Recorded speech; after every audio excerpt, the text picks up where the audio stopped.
upgrading the Regal Collar of Storms Planeswalker deck.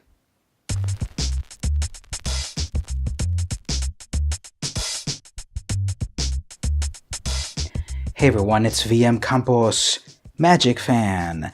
I've got another Planeswalker upgrade video for you. This time the Regal Collar of Storms from Guilds of Ravnica. Now, who is this video for? Well, it's for beginning to intermediate players, those that want to start with a Planeswalker deck and improve it. We're going to focus on common and uncommon cards in this expansion set, and only in this expansion set, because you can obviously pay the big bucks for all of the cards in standard or modern rotation and have an amazing deck, but we're going to focus on common and uncommon cards in Guilds of Ravnica. Let's begin. So we're going to keep the Regal Collar of Storms Planeswalker card. This is a 6 casting cost, 4 and a blue and red. You get a 4 loyalty Planeswalker, +1, draw a card. That's nice. -2, Regal deals 3 damage, divided as you choose among 1, 2, or 3 targets. So you could do 3 damage to 1 thing, or 1 damage to up to 3 things. -7, the ultimate, draw 7 cards, and Regal deals 7 damage to each creature your opponent controls. That's pretty cool and not so difficult to get to if you play this right. So we're going to keep this one, of course. One thing that I see right off the bat that needs an upgrade here is the mana base. We have 10 islands, but then 12 mountains. I'm going to take out 2 mountains and replace them with a couple of creatures. The Piston Fist Cyclops. This is a 3 total casting cost creature. 1 with 2 Izzet mana, which is blue or red. You get a 4/3 Cyclops Defender. As long as you've cast an instant or sorcery spell this turn, Piston Fist Cyclops can attack as though it didn't have Defender. So you're going to have plenty of instants or sorceries in this deck, so you will be able to attack with a 4/3, most likely on turn 4. And if not, you've got a Defender, 4/3. We've also got some dual lands here. The Izzet Guildgate comes into play tapped, and you get blue or red mana. I'm going to take out 2 of them, so that instead I can have 2 Izzet Lockets. These are artifacts that for 3 casting costs, they give you blue or red mana. Now, what I also like about it is, once you've got 4 mana, 4 Izzet mana, you can tap and sacrifice and draw 2 cards. So, building up your mana base or drawing cards later on. We have 2 Fire Urchins that we're going to keep as is. 2 casting cost, you get a 1/3 Trample Elemental. And when you cast an instant or sorcery, it gets +1 until end of turn. So this could be a 2/3 with Trample, or if you're going to be more active with more spells, it'll be even stronger with Trample. We have a whole playset of the Fearless Halberdier, and unfortunately I'm going to have to get rid of her completely. Now, I really like her big sword and her cool attitude right there. She's a 3/2 for 3. It's way too simple. I need more upside. So I'm going to take out 1 of them first to add a wee Dragonauts, because we already start off with 2 of them. So this is for a 3 casting cost, 1/3 with flying, and whenever you cast an instant or sorcery, it gets +2/+0 until end of turn. So this can be a 3/3 flyer as you cast your instants and sorceries, or as you do more than 1 per turn, this can be a 5/3 flyer. I really like that. These are uncommon. It comes with 2, but I'm going to add 2 more. 1 from the Halberdier replacement, and 1 from replacing the Rubble Belt Boar. So again, I want a full playset of these Dragonauts. There's just a lot of upside. Flying, and it can get stronger every time you cast a spell. The last 2 Halberdiers, again, sorry, you were very eager to fight for me, but I need more upside. So I'm taking both of them out, and I'm putting in 2 Crackling Drakes. So these are uncommon. For 4 mana total, blue, blue, red, red, you get an X4. I don't know why they don't put an X there. You get an X4 flyer that says its power is equal to the total number of instants and sorceries you own in exile and on your graveyard. So if you've exiled any of your cards, or they're in the graveyard, instants or sorceries, this can get bigger and bigger and bigger. And you're going to be using plenty of instants and sorceries, so it'll get bigger and bigger. Now here's another cool thing about it. When Crackling Drake enters the battlefield, draw a card. So you get a card once you summon it. We have here several one-of cards that I don't like to have just one of each. So we've got a Passwall Adept and a Vidalcan Mesmerist. I'm going to take out the Mesmerist so I can have 2 Passwall Adepts. For 2 mana, so you can summon it pretty early on, you get a 1/3, so a good blocker. But then as you pay 3 mana, target creature cannot be blocked this turn. So it'll start to make your creatures unblockable. 2 of them is better than 1 in most decks because you have more consistency in summoning it or casting it. Speaking of which, we have 1 Leapfrog, 1 Muse Drake, and 1 Omnispell Adept. Now I'm going to take out the Leapfrog for a Drake, and I'm going to take out the Adept for another Drake. So what does the Drake do for 4 mana? You get a 1/3 flyer, and you get a card. So you draw a card once you summon it. That's way more consistent than the others. I hesitated on taking out the Omnispell Adept because look at the ability. Tap it, you may cast an instant or sorcery from your hand without paying its casting cost. Now that sounds amazing, but for 5 mana just to bring it out, and then 3 more mana and a tap, so it's out of commission. It can only do it once. I think it's way too limited.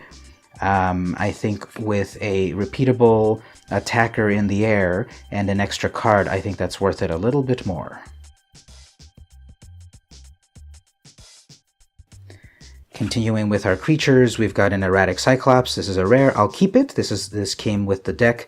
And okay, it's a 0/8, which is fun. For 4 mana, Trample. You're going to do 0 damage trample. But wait a minute. Once you cast instants and sorceries, when they're in your... once you cast an instant and sorcery within that turn, it gets +X+0, which is the mana cost, the converted mana cost of your instant and sorcery. That can be pretty fun. So the more instants and sorceries per turn, this gets bigger and tramplier. I'm keeping as is the Hellkite Whelp. For 5 mana, you get a 3/3 flyer, and when it attacks, it deals 1 damage to target creature defending player controls. So it's going to attack in the air and do 1 damage to any of your opponent's creatures. Hopefully they're annoying 1/1 critter that you can get out of the way. We have a pair of Goblin Electromancers, and I love this card so much in this deck. For 2 mana, you get a 2/2. And instants and sorceries that you cast cost 1 less. So suddenly all your spells are cheaper. You've got 2 of them in the deck. I really like this. I want to decrease my instant and sorceries casting costs as often as I can. So I'm going to take out one of the exclusive Rawls Staticaster. I'll come back to that guy. And we'll put 1 more. So 3 Goblin Electromancers. If you got all 3 of them, you're decreasing your spells cost by 3 whole mana. Amazing. So I am keeping 2 out of the 3 Staticasters. This is a 4 casting cost 3/3 at uncommon. This is an exclusive card to this deck. It's number 268 out of 259. Anything past 259 can only be found in the Planeswalker deck. So you get a Trampler 3/3. Whenever Rawls Staticaster attacks, if you control a Rawl Planeswalker, Rawls Staticaster gets +1/+0 for each card in your hand. It's interesting, but it relies too much on having your Planeswalker out.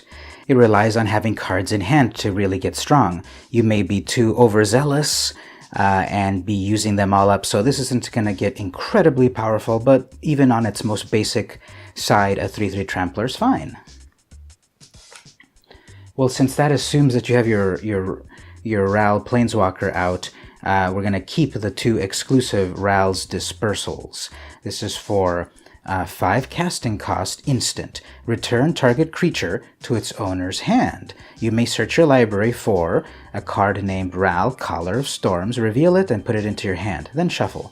Now this only lets you search for your Planeswalker that comes with this deck, not any Ral that might exist. So it's a little limited in that. Kind of high casting cost. If I do a version 2 of this deck, this is probably the one I will definitely remove. It's just way too expensive and narrow, and it returns creature to an owner's hand, and you've got better ways to do that, but we'll keep it for the moment.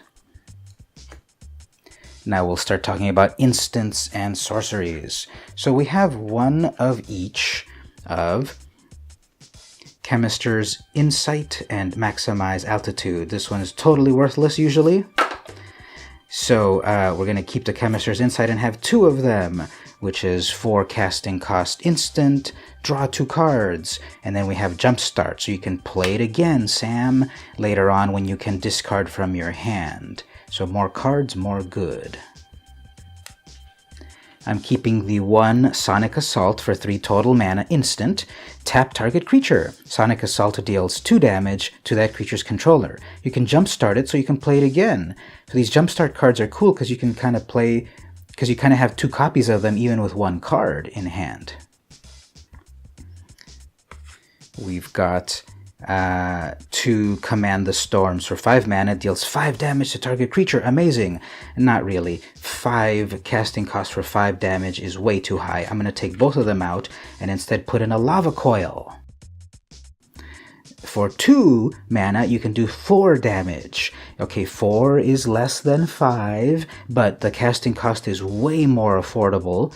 And you also get to exile the creature so it can no longer vex you by coming back from their graveyard. It is uncommon, but not that hard to get, so Lava Coil is a good card. And lastly, the worst card I've ever seen in my life, Precision Bolt. For 3 mana, you deal 3 damage to any target.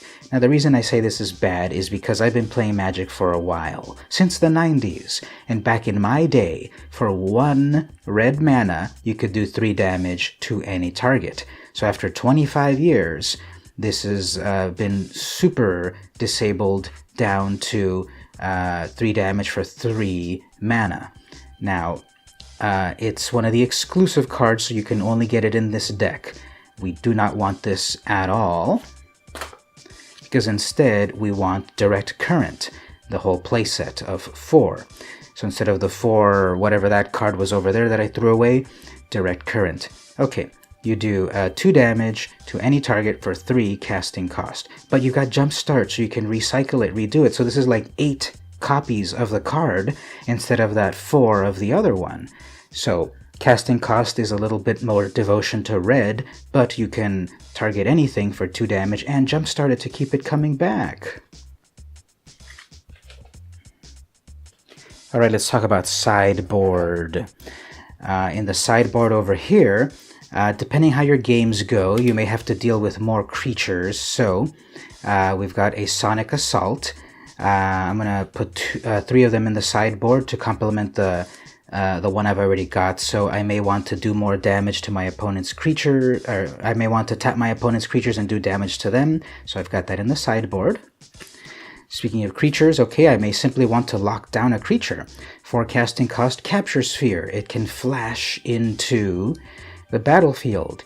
So you can tap your opponent's creature and it doesn't untap. So you lock down a creature. Imagine they're about to swing at you with one of their big creatures, but as soon as they declare attackers, you flash this in, tap the creature, it's untappable until they destroy the enchantment. So we'll have 4 of those in the sideboard. Now this is an Izzet deck, so it's got blue, so that means where are the counter spells? I don't have the counter spells in the main deck. I have them more as a second match sort of thing to throw my opponent off guard. So if I want to start doing counter spells, Disdainful Stroke for 2 mana, counter target spell with CMC of 4 or greater. This is a little bit for the later in the game as they start to build their mana, but then you'll be able to counter any of their big creature spells, their big spells, really devastating. So we'll have a playset of that. we can have also the Devious Cover-Up. For 4 mana, counter any target spell, so a bigger mana investment, but it counters any. What's cool then is then you can exile their card, so they can't jumpstart it, and then you may shuffle up to 4 target cards from your graveyard into your library. So you can recycle 4 cards that have gone into your graveyard back to your library to use them again. So we've got those. And I've only got one example, but I would put also like a playset of them, of just Sinister Sabotage. 3 casting cost, counter target spell, the end. Not really. You've also got Surveil. Even though this deck doesn't really rely on Surveil, you can do so if you want here. You look at the next card you're about to draw, you decide if you like it, leave it on top, or put it into your graveyard. So I would put a playset of 4 of these in the sideboard. They are uncommon, however. And lastly, the Money is No Object upgrades. You can put in the other Ral Planeswalker, the Is It Viceroy, which is mythic, which will be a few bucks. I don't know at the moment. I should have looked it up. $5, $10 or so. Not so bad, but that'll be for each. Okay, 5 casting costs, so it's a little cheaper than the one that comes with the deck. You start with 5 loyalty. +1. Look at the top 2 cards of your library. Put one of them into your hand and the other into your graveyard. Okay, so you draw and then also plan your next draws. -3. Deals damage to a target creature equal to the number of instants and sorcery cards you own and in exile in the graveyard. So you can do a little bit or a lot of damage, depending on how much you've got in the graveyard. And the ultimate at 8. You get an emblem with whenever you cast an instant or sorcery, this emblem deals 4 damage to any target and you draw 2 cards. So if you can ultimate him, every time you're doing your spells, it's going to do 4 damage to anything you want, creatures, players, planeswalkers, and you draw 2 cards. Amazing. That's why this is one of the big bucks upgrades. Not incredibly expensive money-wise, but expensive mana-wise. Niv-Mizzet Parun.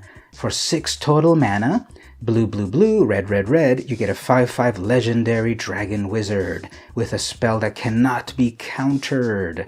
So you summon Niv-Mizzet, cannot be countered, and he flies like all good dragons in his abilities. Whenever you draw a card, Niv-Mizzet deals 1 damage to any target. So every time you draw your card for the turn, or if you're drawing more cards, it'll do 1 damage to anything you want. And even better, look at this. Whenever a player casts an instant or sorcery, you draw a card. So as you cast spells, you draw cards. As your opponent or opponents cast spells, you draw cards. Amazing. And this is actually pretty cheap. It's under $1. A little more expensive, Risk Factor. Everyone's loving this card right here. I like to think of it as sort of like a goblin DJ. I can't help looking at it as like he's really working the turntables. So for 3 mana, we get an instant. Target opponent may have Risk Factor deal 4 damage to them. If that player doesn't, you draw 3 cards. So you're either going to do 4 damage to your opponent or draw 3 cards. There's nothing wrong with either of those modes. And then what's this? Jumpstart, you can do it again. I had a person totally kill me by jumpstarting this a couple of times with a couple of pairs of them. 4 damage is nothing to sneeze at. Or drawing cards, really nice. And lastly, if you've got the bucks, you can put in 1 or more of the Steam Vent.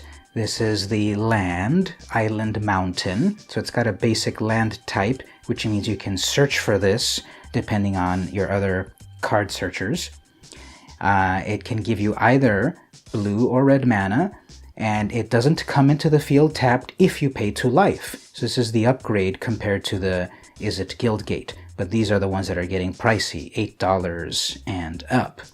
But if money is no object, that's an upgrade. So there you go. This is the upgrade for the Ral Collar of Storms Planeswalker deck. What do you think?